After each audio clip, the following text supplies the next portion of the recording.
Fine. Alrighty. All right. Good morning, everyone out there in the Nintex community. My name is Eric Harris. I'm here. Welcome to 2016 for those that I have not seen or who have not joined me on one of the other hangouts early in the year. Also, welcome to February. This is the first hangout of the month, and I am excited about it. I continually forget to put my little thing up there, but I also have some great news going on. Have a special guest with me today who she's been near and dear to the community and just a huge inspiration as far as just what she contributes and things like that. So we're definitely going to be excited to introduce her in a little bit. But before we do that, I wanted to um, remind you all, or anyone that's out there, if you haven't already, you need to register for InspireX. You might be asking me what it is. If you haven't seen any of the Hangouts, even from last year going into this year or the ones earlier, InspireX is Nintech's own community. Um, a community, the Nintex own community conference. It's the user conference for the community, user partners, customers, and users. And Nintex, obviously, we're going to all be there partying together, but more importantly, learning more about Nintex, finding out what's coming up, what are some new and exciting things that we're doing in workflow automation and more. And it's something you don't want to miss. We had one on demand session, or not on demand, but we had one session that was highly demanded around kind of just Nintex training that Tech Dog was putting on. And that was in such a demand that we had to repeat it and do it twice, so 2 days. So that's something that is going to be there as well. So you want to register. It's going to be in Las Vegas, February 20. Oh, I got to get the dates right. I believe it is. How did I forget the dates on that?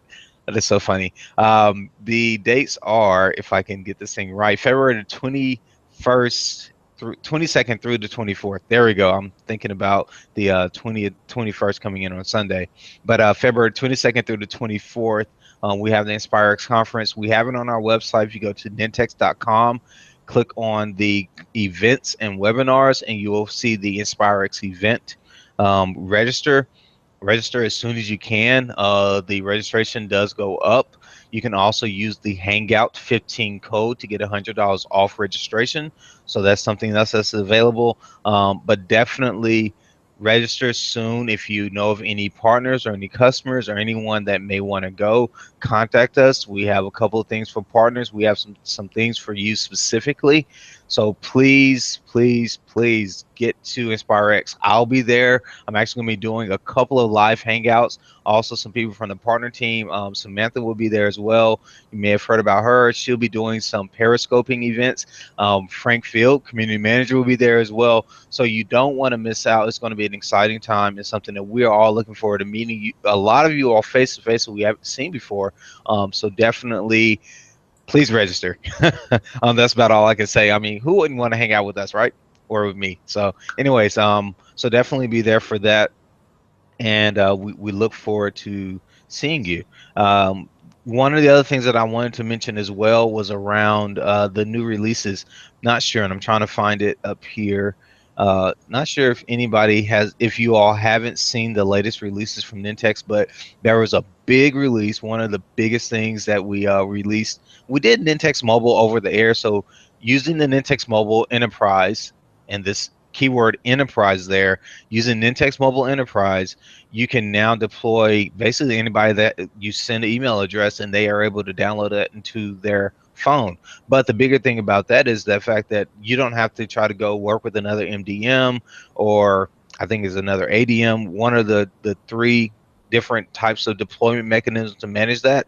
You can do that all from the NME app. So the Nintex Mobile Enterprise application allows you to manage how you can distribute and deploy your Nintex mobile apps. So that is something else as well. But the larger one that I wanted to mention was print to PDF. Print to PDF has been out. It has been one of the biggest requested features for Nintex Mobile. I mean, for Nintex, rather, Nintex Forms, is printing the form to PDF, and that has been one of the most requested ones. It is available. It was released in January, and I've seen some people questioning, why enterprise? Why is it not available on standard? And while I don't have all the answers because it wasn't my decision, one of the things I do understand about that is looking at what the functionality is and why it's on enterprise. There's a couple other things like the web request, the SQL querying for forms, etc. And this one fit along with that as far as an enterprise type play. Most smaller customers, if you're using kind of the info path, kind of printing the PDF, and you're doing that with compliance and some other things, you will notice you have to purchase the enterprise version of that as well. So we rolled right in line with kind of looking at what enterprises are doing and trying to shore up that offering. I don't deal with pricing, so I don't know what the pricing SKUs are from standard to enterprise, but I can say if you're on standard, Nintex Form standard, you should get Nintex Forms Enterprise. And I'm not upselling it. I'm just saying the features that you get with Enterprise and what you can do from an enterprise standpoint makes that a lot better. But anyways, the product's out there. Print the PDF is there. I'm not selling anything. I'm just telling you should be using it if you can. And there's some other things coming along with that. There was a few other things. External start, being able to start a workflow externally was something else as well that allows you to basically kick off from Salesforce, from OpenText, man, I'm trying to think, from Twitter, from Facebook, from Google, from OneDrive, from Box. You can basically do some event in a separate system, and that can kick off and run a workflow in SharePoint, which is actually huge because you now have the ability to take a lot of complex logic, and I talked about this earlier, but a lot of complex logic, again, building it inside of the Nintex workflow and having something trivial out there, it's not really trivial, but something out there actually influence and create that or start that workflow, that is huge. So just something to consider out there for you all as you continue to use the products, stay updated with the release. Don't forget to visit the community site. Let me actually bring that up really quick. That's what I've been working on doing. Let's see here if I can find my screen. There we go. And present to everyone. So that's something that you definitely want to look at with the product releases. Don't forget to visit that. That should be available under Nintex blogs. If you look at that, product release announcements is the section. Thank you. Product release announcements is a section for that, and that will allow you to do that. This information. Good information on that. But print a PDF, all the information is here on our releases. What's the latest and greatest? You have Dan and Kelly that do a lot of those announcements for us, so we appreciate those guys out there. Alrighty, so with that, I don't want to delay my very, very special guest, who I am so excited to, like I said, to have joining me on the Hangout. This is awesome to have someone. I'm honored and privileged to have her on here. So I will allow her to introduce herself. I'm not even going to try to introduce someone who who's been out there. If you're in the community, you know her, you recognize the name. But with no further ado, I will present to you now Carolyn. So go ahead, take it away. Hello, everybody. I'm Caroline Jung. I'm a Nintex VT, which means Virtual Technical Evangelist. So I help Nintex customers on their projects with Nintex, their problems, some tips and tricks, etc. And I'm working for Evaluatis in Switzerland. So I've already written blogs in Nintex community. I hope this has helped a lot of people, and I also try to answer as much questions as I can. Awesome, awesome. So I guess one of the questions that I have for you is why Nintex? What do you like about Nintex?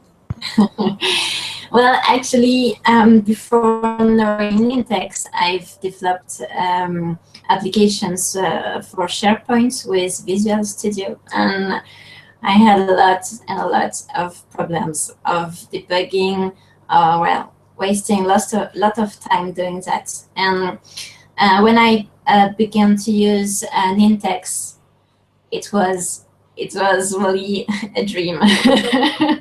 Gotcha, gotcha. No, not so many bugs. Really easier to use, and we cannot do as much things as with Visual Studio, Hmm. but we can even do lots and a lot of things, and yeah, it's really really useful. Okay, cool. Well, I mean, that's one of the things with well, let's see. I'm actually doing some stuff behind the scenes, so don't mind me.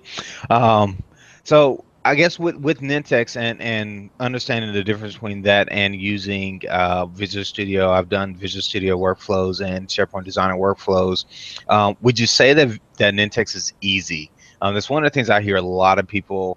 They do comment. The one of the comments they do have is it's easy to build a workflow in Nintex. I mean, would you agree with that, or take it further? Say, no, it's not easy. It's hard. No, I'm just kidding. But what do you think about when using the product itself to actually solve different things? um, yeah, it's really well, if you use the default actions that are available in Nintex workflows. I think it's really easy to use when you want to do things that are not provided by the out of the box actions. It's a bit more complicated, but even easier than making a big development with Visual Studio, for example. Hmm. And yeah, there are some tips and tricks that you need to know, and where you can spend a lot of times. Okay. But I think for the 80 main percent of what you'd like to do, it's it's easier. And even with Nintex forms, Hmm. I think it's yeah, with the out of the box controls, with the rules that you can build, it's really really easy. Then when you like to make some enhancement with JavaScript, it's yeah, I think when you if you like to well, if you know JavaScript, Yeah. it's quite easy. Gotcha. um, but yeah, Okay. yeah. Okay. No, that's cool. Cool. So when using it, and it's something that I mean we've worked to answer lots of questions for people in the community before, and that's something that you've been very helpful, especially like I said with more of the development stuff, that gets into a lot of the more technicalities or technical things involving Nintex or people trying to do something where it's not just hey, this product doesn't do it, but okay, they're trying to take the product and do something a little bit more than what the product was configured to do. That's when, and as you mentioned, using JavaScript to kind of achieve that is really helpful. Um, so I do know one other kind of really cool fact here. You're going to be at InspireX, and you're actually presenting two sessions. Is that right?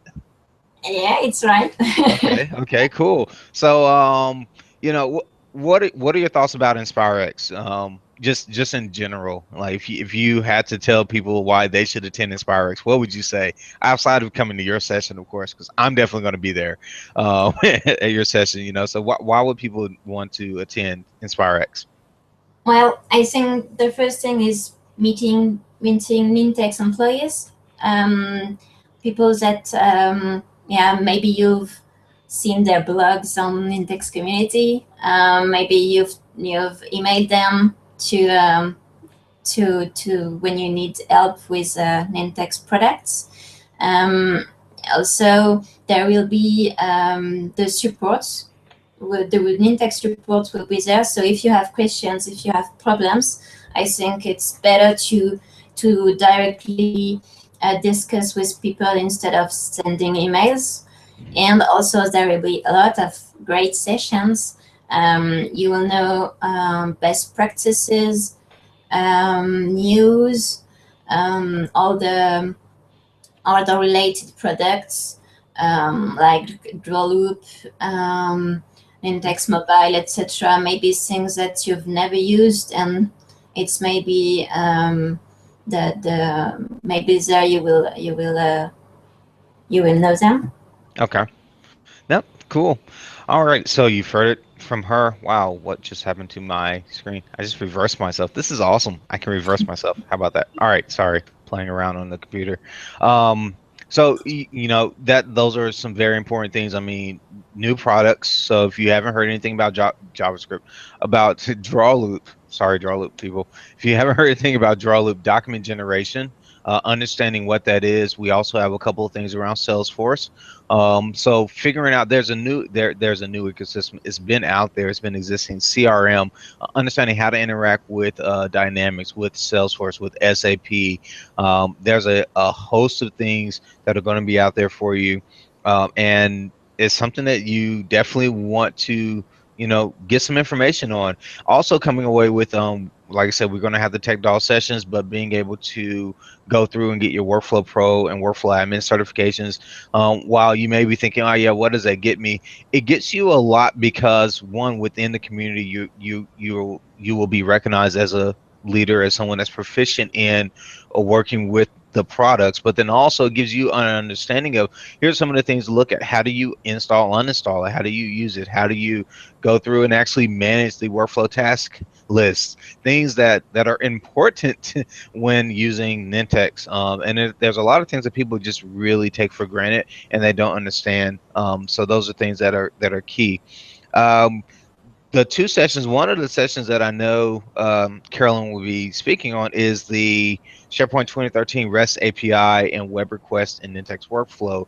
And I'm not going to try and talk about that. I'm gonna let her present. What can people expect to, get from that session, or what are some of the things, just kind of quick one or two bullets that you'll be discussing about that. And while you're doing it, I'm actually going to try to pull up my environment to see if you can walk me through something. So, all right, so I'll let you talk while I go through and find something about my environment. So, go ahead. Well, I use a lot the REST API. Well, SharePoint 2013 REST API, Hmm. and it's very useful. And I'd like to share with Nintex customers how it can enhance your workflows, what you can do with this, and also what also think important, how you can use them, because yeah, I've already written a blog on this where I explain how to execute this request in index workflows. But you can encounter a lot of problems. So I will also give you some tips on how to debug, how to test which errors you can maybe encounter, these kind of things. And also, as it's a way to enhance your workflows without developments, but well, it's not complicated, but you have to add a lot of actions in your workflows. Hmm. And I will also tell you how to make it easily to reuse using user-defined actions. Okay. Wow. Man, I need to be in that session. Um, definitely. No, that's pretty cool. And those are things for people that may be like, what is she talking about? I just go into the designer, create a simple task workflow, and be done. Um, One of the things about the product that I know tends to come up, people are saying, well, can this product really handle my complex process? And I always get stuck with this. I try to do the complicated answer, but the simple answer is yes. The thing isn't can the product handle it, is can you develop a process that's good, that's robust, but that's simple enough to be able to execute utilizing the product. And those are differences. Yeah, you can build. I should have that example. I'll need to get that. I've seen a workflow that when you print it out, it is 40 pages long, and it's a workflow, and I'm like, oh my gosh, that is horrible. And it's not that the workflow doesn't run. It does run. It actually runs well. It has pauses in it, and it updates other lists, and it calls other workflows, and it is complicated. If you were to price out that what that workflow is doing, that workflow would probably be equivalent to someone building out an application that may cost 60, $80,000, literally, because of development time and the workflows handling it. And people sometimes don't understand that value correlation to the product. The product isn't something that you just, oh, it just does one simple thing. No, it can do a lot of complex things. The understanding is how do you actually utilize the product in correlation with obviously SharePoint to get something done. And what Carolyn will be going through in her presentation, or in our session rather, about using the REST API is how to extend and reach into not just your items or your content, but reach into SharePoint and move and maneuver and do things that may be necessary for your process that you don't want to go out and do .NET or C# coding and then have that as a farm solution. You can use, again, just the workflow. It's already been provisioned inside of your environment, and then you're hitting web services that are available with SharePoint, out of the box SharePoint, which a lot of people don't like to say, or native SharePoint, is available to actually do some very complex things, or things that aren't normally available through just a UI. And that it does require some development knowledge. I will say some, because a lot of it's not complex. It's just understanding how complex the processes are and then going that way. But I don't want to diminish the development effort too, because it does take someone with some development knowledge on how to build those things out, how to build your workflow out correctly, so you're not abusing the product in a way that it causes something else to break or to malfunction, etc. So those are really good things. And then also using, she mentioned UDAs, user defined actions. Those are kind of like bundled up actions that you can kind of reuse multiple areas, and it gives you the ability to create that kind of capsulized process, or a sub routine or sub process that can be reused over and over and over. And that goes towards reusability and efficiency, but also increased productivity, where if you have someone that's a really good developer, have them build several UDAs that are reaching out in the SQL, or that are executing certain web service calls, etc.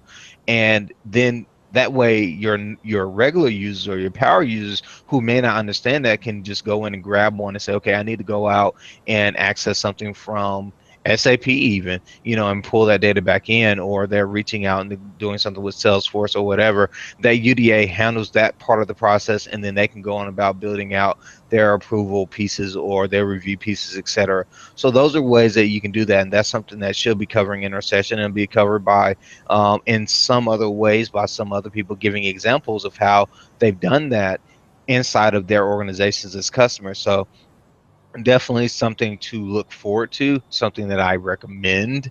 And again, part of it is understanding what you can do with the products, and a lot of people just don't know. They've seen kind of what we've promoted about the product, and they've seen some basic examples, leave requests, task approval, document approval, stuff like that. But when you get into these really complex situations, it opens up your eyes, be like, wow, I can do that.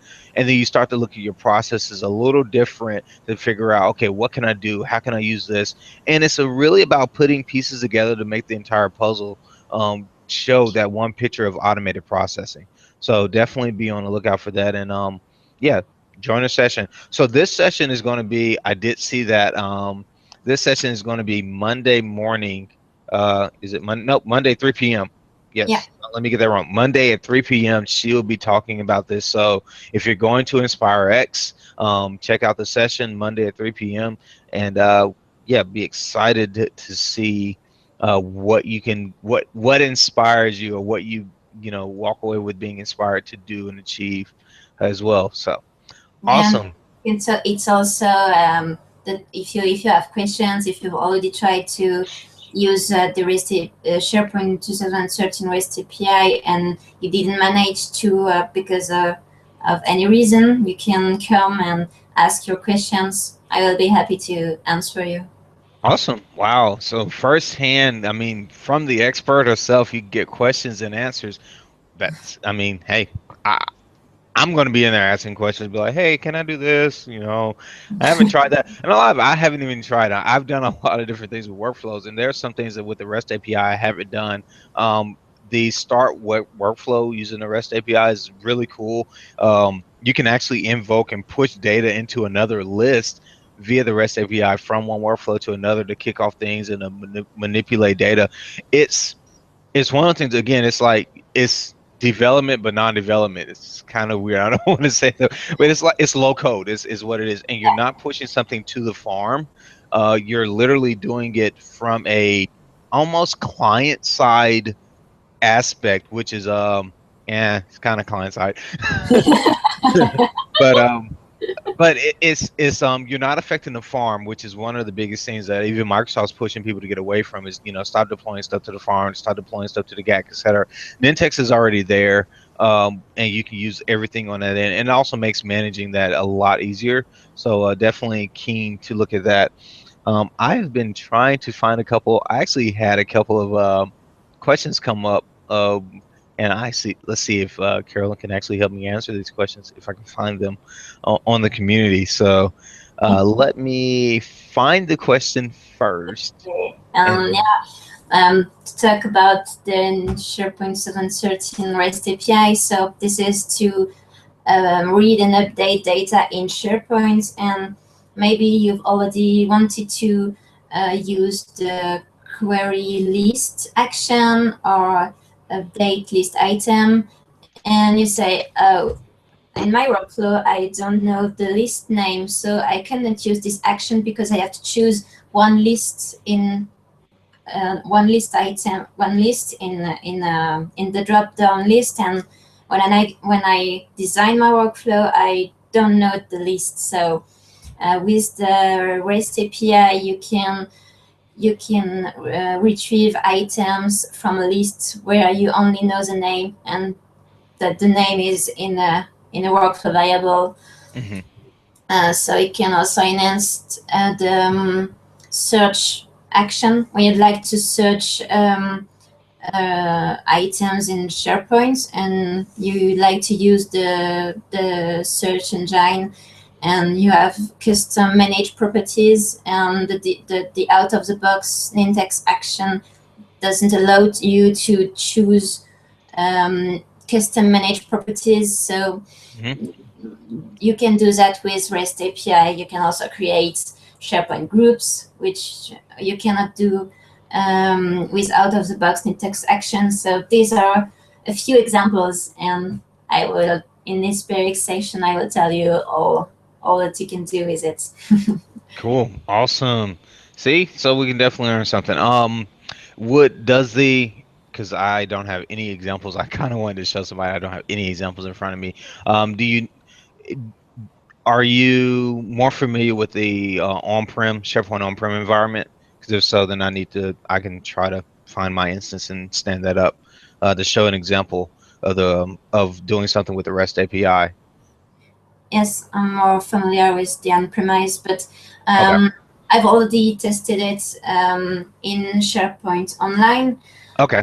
because I also had questions about SharePoint Online, and it also works. Well, the REST API is the same in on-premises and online environments. There are more things in SharePoint Online than in on-premise, but Okay. yeah, the same. Okay. Cool. Cool. Cool. Cool. All right. I do have one question that I can probably demo. Let's see if I can find it and show my screen at the same time. Navigating is difficult when you have three monitors going on. Um, or I should just know better. Let's see here. Where am I at? So I want to go screen two. There we go. Screen two. Let's do that. Let's not do that one. Yeah, that's that wrong one. Alrighty. So there we go. Even though that's not the one I wanted to show. There we go. That's it. So there was a question from Jason Durant around list view in Office 365. Um, and I was trying to figure out what he actually meant by this. Migrating our on-prem instance into Office 365, urgently looking for a workaround that will provide a similar functionality to the list view on an in-text form. Any ideas?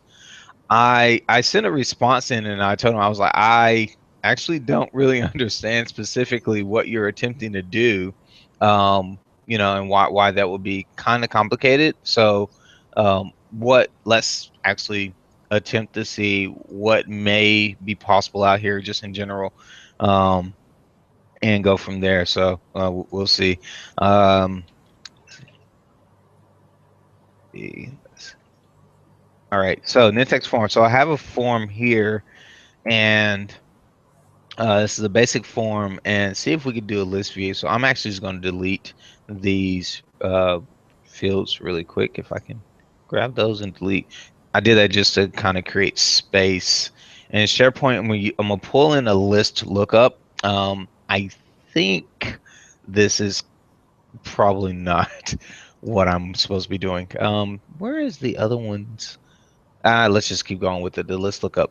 Um, and Carolyn can correct me if I'm not going in the right direction. Title. I want to connect to that. Let's browse. Um, United Awesome. Why not? I think I remember what that list was. I have not set up any of this, which is bad. Categories. Source view, all items. I want to leave that alone. Allow multiple values. This is probably not what I'm supposed to be doing. List test. But you know what? It Let's can just go with it. maybe allow multiple values so that it can. Ah, yeah, that will probably be helpful. This is why I have somebody else helping me. There we go. Let's save and see what this thing does. Oh no, okay. Um, uh, It's not. Not sure what that did.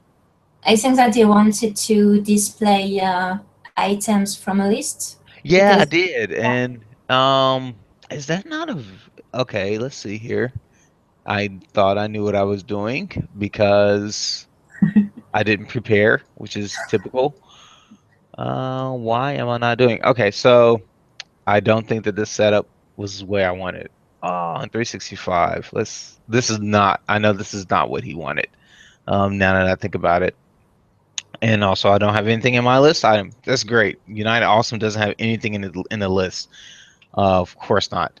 Um, great. So I bombed out on that demo. So much for doing things on the fly. No, but the list view. So I do know on Prem you could pull in a list view. yeah, That is not available on 365. I don't think so. I don't think so, and that's probably one of the reasons why I actually haven't done it. One of the things that I do know, and it was also recommended. Actually, let's just go ahead and close that out because bad example. Ignore those last 2 minutes. One of the things that was recommended was to kind of put the web part close, confirm. There we go. Was to put potentially kind of create a page, and then you put the list and then the form, edit the form, and you would put the form on there together. So that is something that can be done. But as you saw, and as I saw and re-figured out, basically re-educated myself on that, was that I'm not able to do both simultaneously inside of the form. I'm going to actually just do this really quick to show you what was recommended as an option. You can go in and insert a app part and or web part, but an app part, and it should be under, actually, let's go web part because this should be an in-text form. Where is it? Nintex live form. It was under apps. I saw it. There we go. You can actually insert this into, there it is, add into a web part page and or into an area on the web part, and then follow the instructions to actually configure it to show the form so that when someone loads up the page, they could load up the form and have it connect to a list. You can also pass values through. Let me just open this up and show you. You can actually pass values through, such as if you had a unique item, etc. You could pass those values through the content type ID, and then the item ID could be passed through as a variable, so it could be pulling and connected from one to another.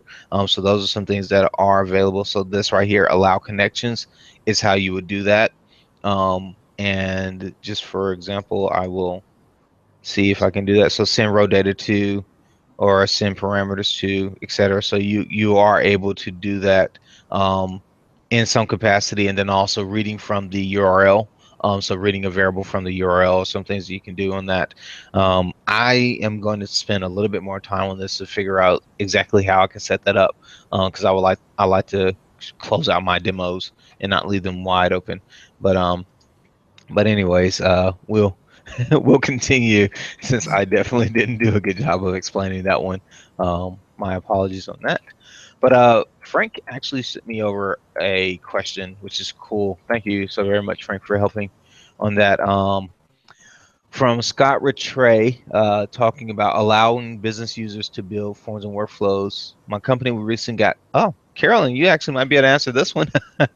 Already, uh, yeah. so he said, recently got a consultancy firm to review the current SharePoint instance. One of the issues that were raised was the fact that they had trained super users in the business of creating forms, and when they are comfortable with basic workflows. The consultant suggested that we shouldn't be doing various reasons governance that are too complex. Does anyone else allow users to this sort of access? Wow, that was a interesting question. Yeah. So trying Um, to yeah, I think it's yeah, it's really good question.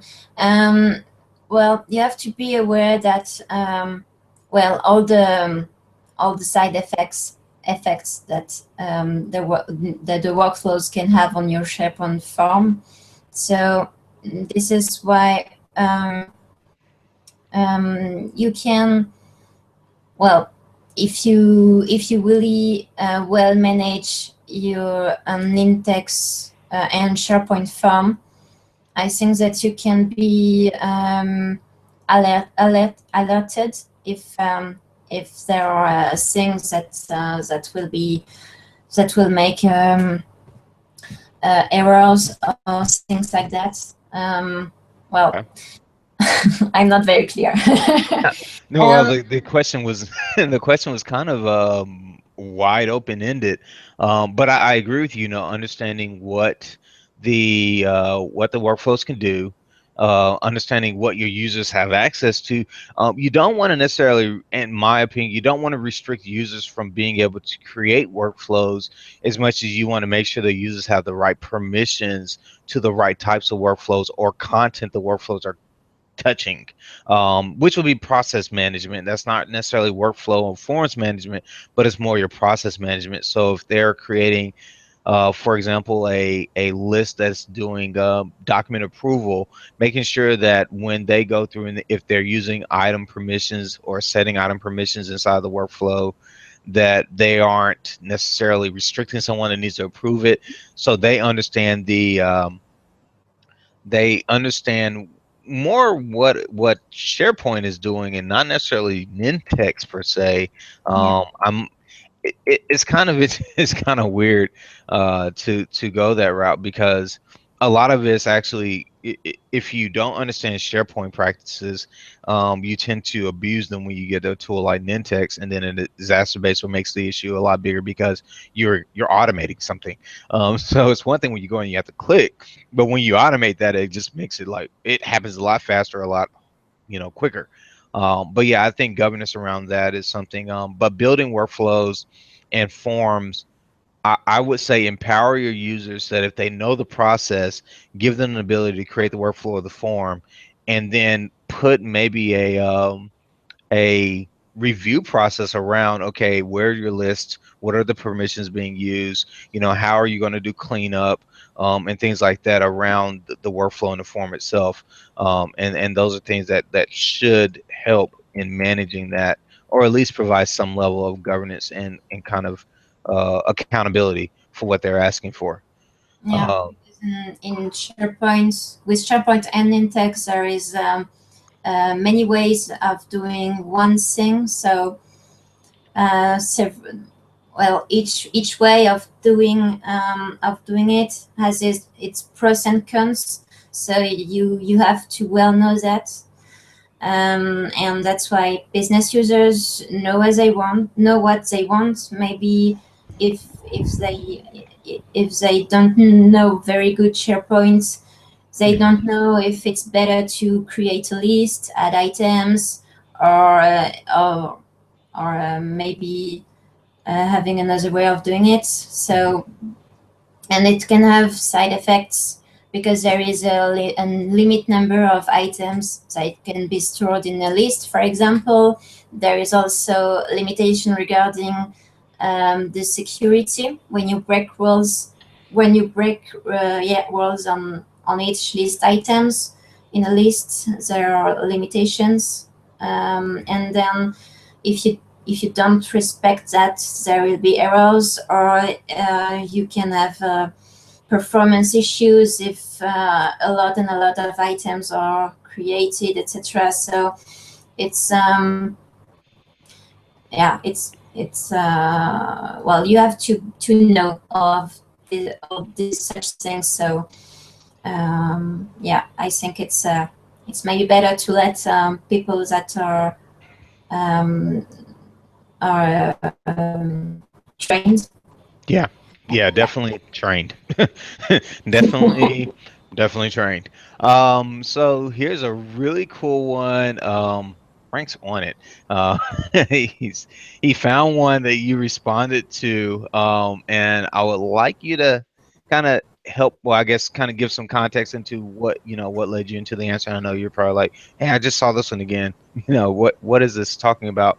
But the get list item attachment collection using the REST API, the user said they would like to build a workflow that will retrieve the list item attachments using the REST request and update field in the list item with a hyperlink to the attachments. How do you process the return response in Nintex workflow to build the hyperlink text? Um, and you actually posted. This is actually pretty cool because I actually needed this one before as well with something that I was working on, and I was like, man, thank you for putting this out here. So, can you walk us through kind of what this kind of does or says? And I wonder, can I actually hit this? I should be able to hit that, right? With Office 365 even? Yes, you can. Okay, let Um, me try that while you're yeah. talking. Okay. Well, so what the person wanted to do is to get all the attachments that are in one list on one list item, and there's no out of the box action in Nintex workflow that enable you to do that. So Okay. in with the REST API, you can do it, and I've just written down the URL that you have to query, and it will gives you attachments. So if you Let we me. can we can maybe, oh cool. I was. I'm attempting this, so you got to tell me where to go from here Maybe because I did not do that right. I know I and didn't. let's item, yeah, exactly, and just delete everything. No, it's, yeah, just So, let items without anything. oh, gotcha. That Yeah, was an example yeah, like that. Oh, wait. exactly. Okay. And Oh, it error. does not exist. Of course, it doesn't exist. That was another user error there. Oh, that didn't look right.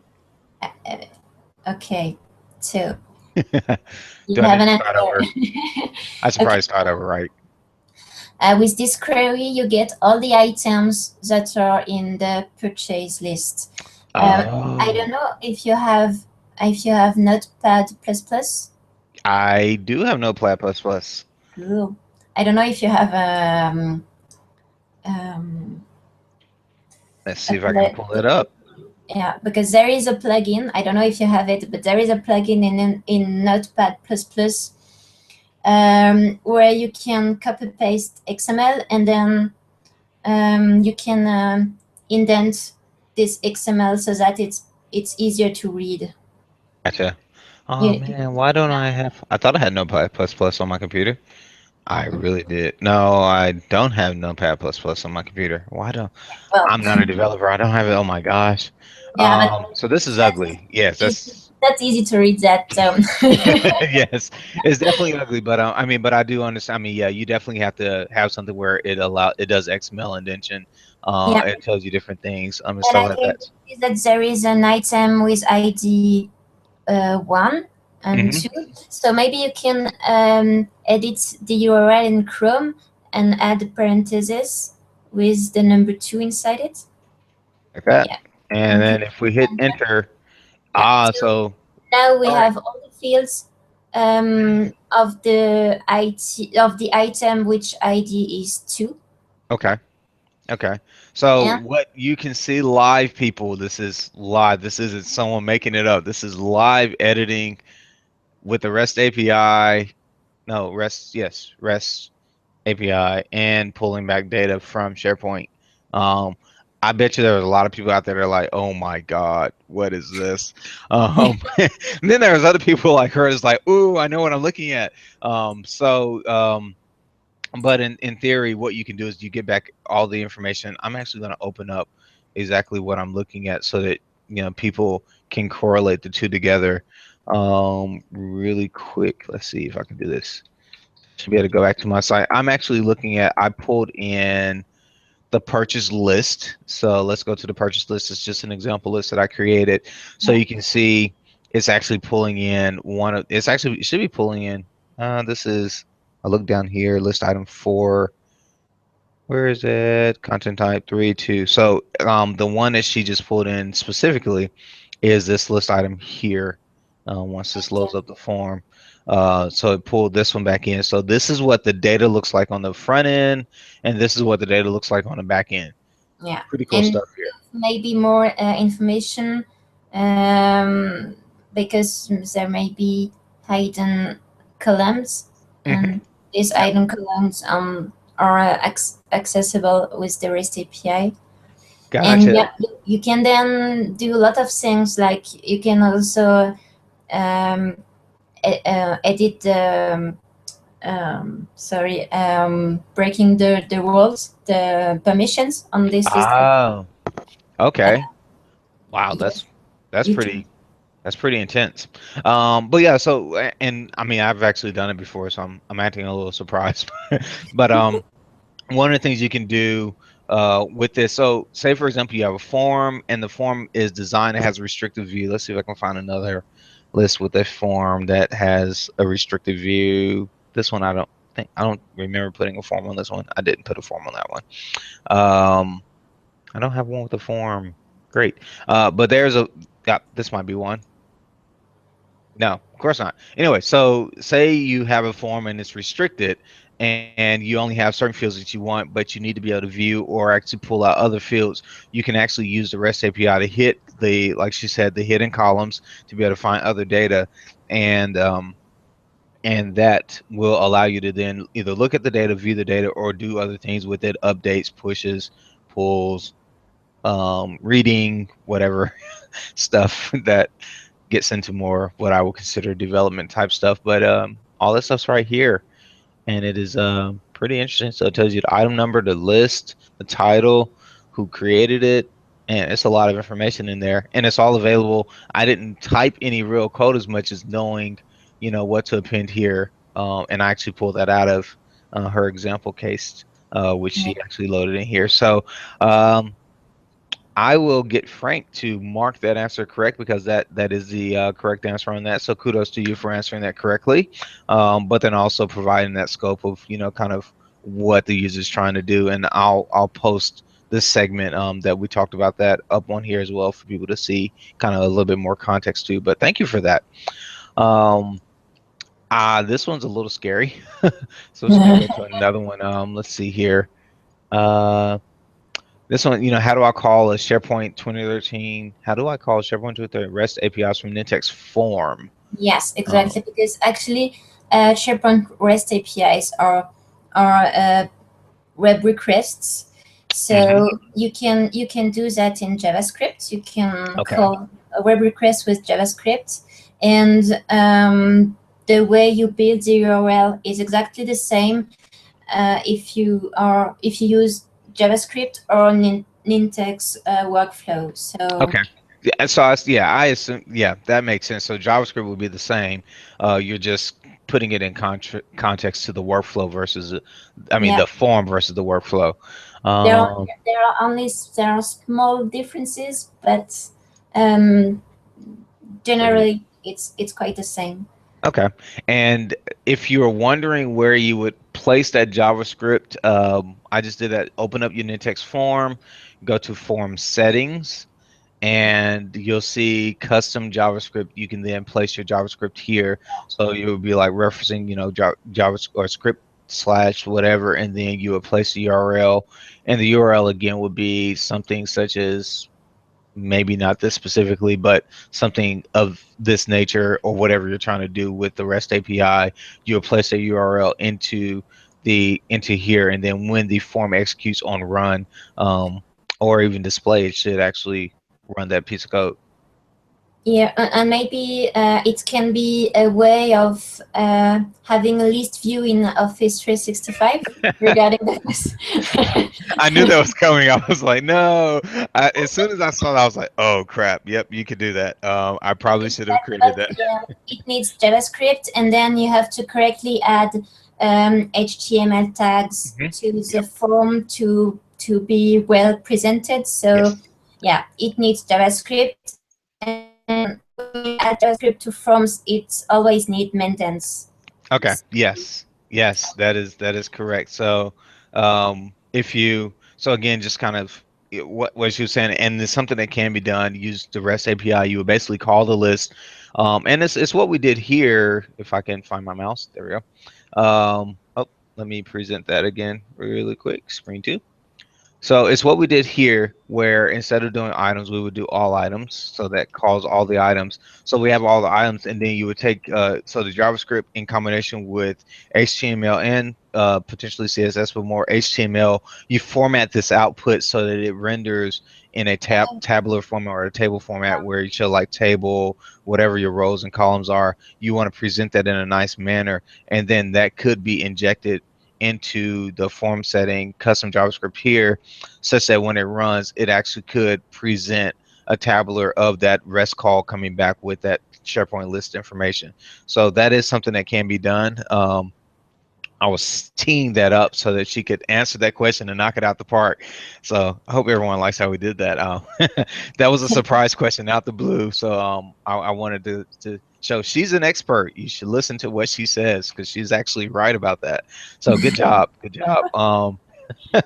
So I'm let's see here. I'm doing one other thing. Just Go ahead. a small parenthesis. It's a bit technical, sorry, but yeah, if you make a request REST API request in JavaScript, it can return results in JSON format. So it's then easier to manipulate using JavaScript Okay. instead of XML. Gotcha.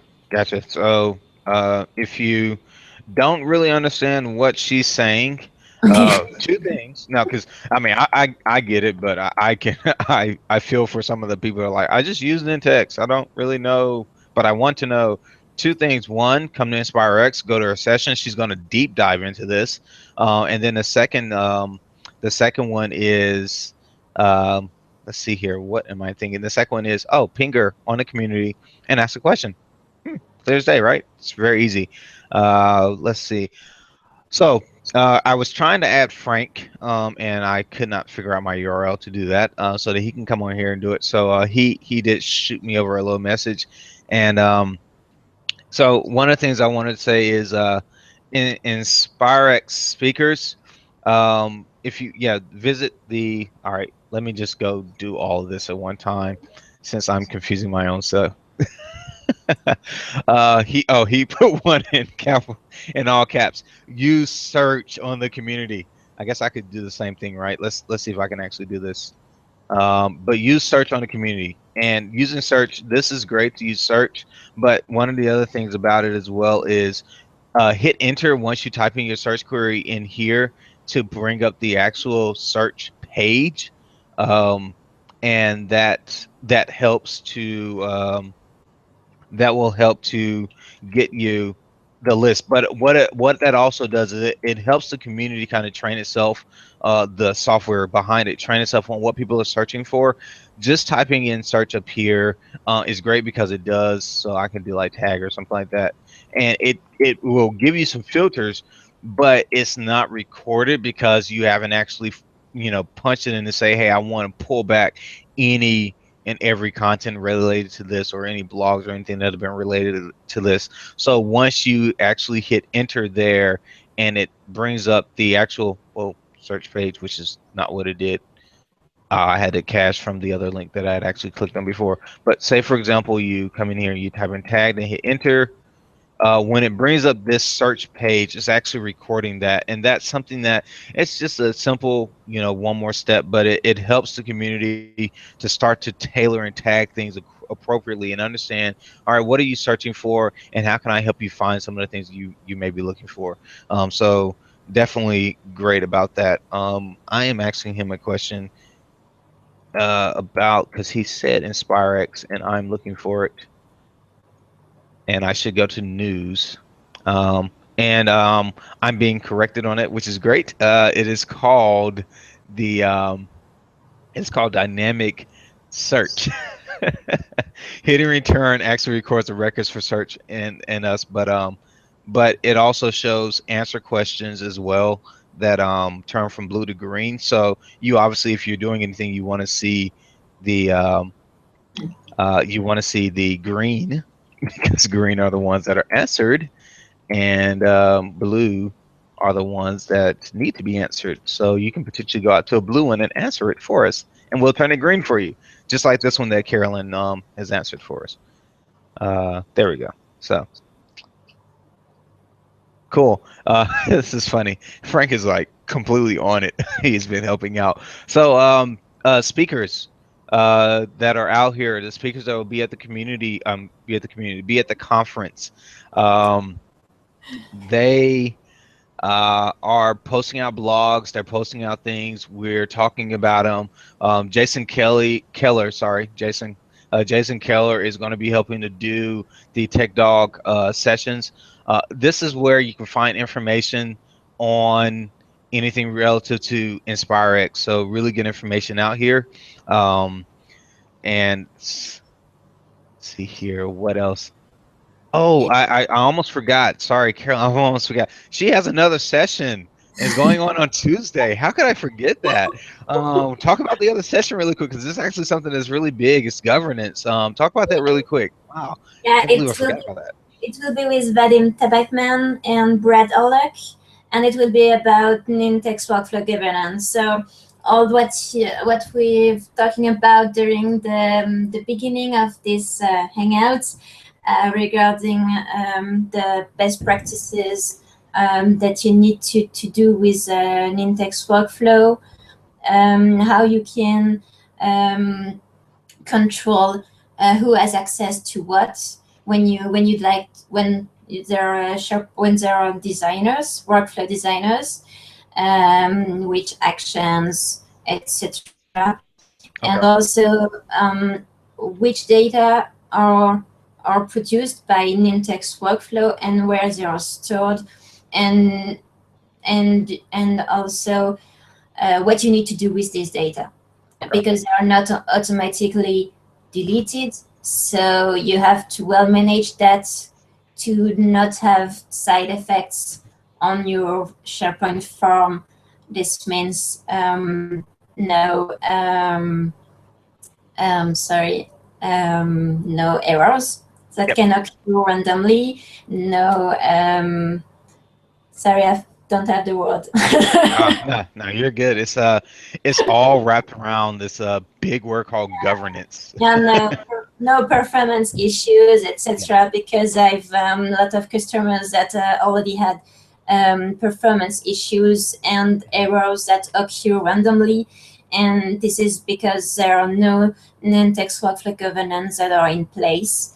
And I think that is really really important, because if it's well done, your Nintex workflow can really run perfectly. And and if it's not done, you maybe think, oh, Nintex is shit. But no, it's really great if you correctly use it. So yeah, it's really important. Cool. Nah, I definitely understand that. Yeah, so it's her session is going to be there. It's on governance with Dean, and also Brad will be there as well.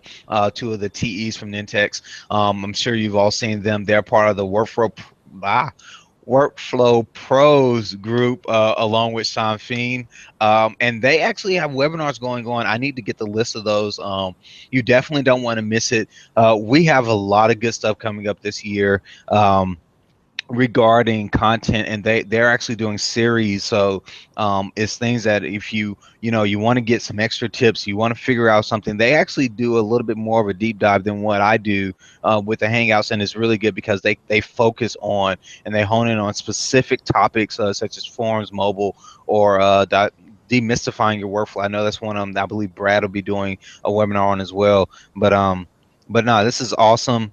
And I really do appreciate it. So we are right at the top of the hour. We're probably at the top of the hour and a minute over. How about that? But over where Carolyn, it is actually evening. So I appreciate you for taking time out of your evening to join us live for the Nintex Hangout, Carolyn. For being a huge, a tremendous benefit to the community. More importantly, and then also to the customers that you help and serve. I'm sure they appreciate you as well. So we definitely appreciate you.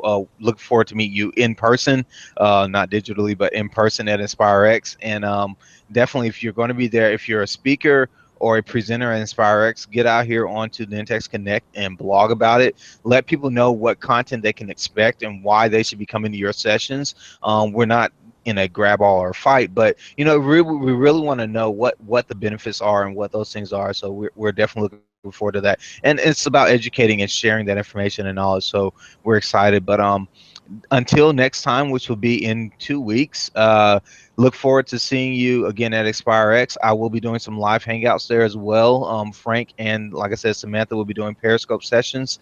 So those will be some live things. Look for that. We're not going to do everything. We'll be doing a few here and there. I actually have a session as well. I'm not going to share what it's about yet, but no, it's going to be something that when you see it, you're going to be like, oh my gosh, this is awesome. Not because I'm awesome. No, it's Nintex is awesome. So, but we do appreciate all of you all are doing out there in the community. Continue to post, ask questions, answer questions, and use the product and let us know how the product works for you. And until next time, we'll see you soon. Thank you again, Carolyn, for what you did. Thanks for being a guest today, and we look forward to seeing you all later. Have a good one. Yes. Thank you very much, and thank you for this invitation. Yes. Awesome. Awesome. Have a good one. Okay.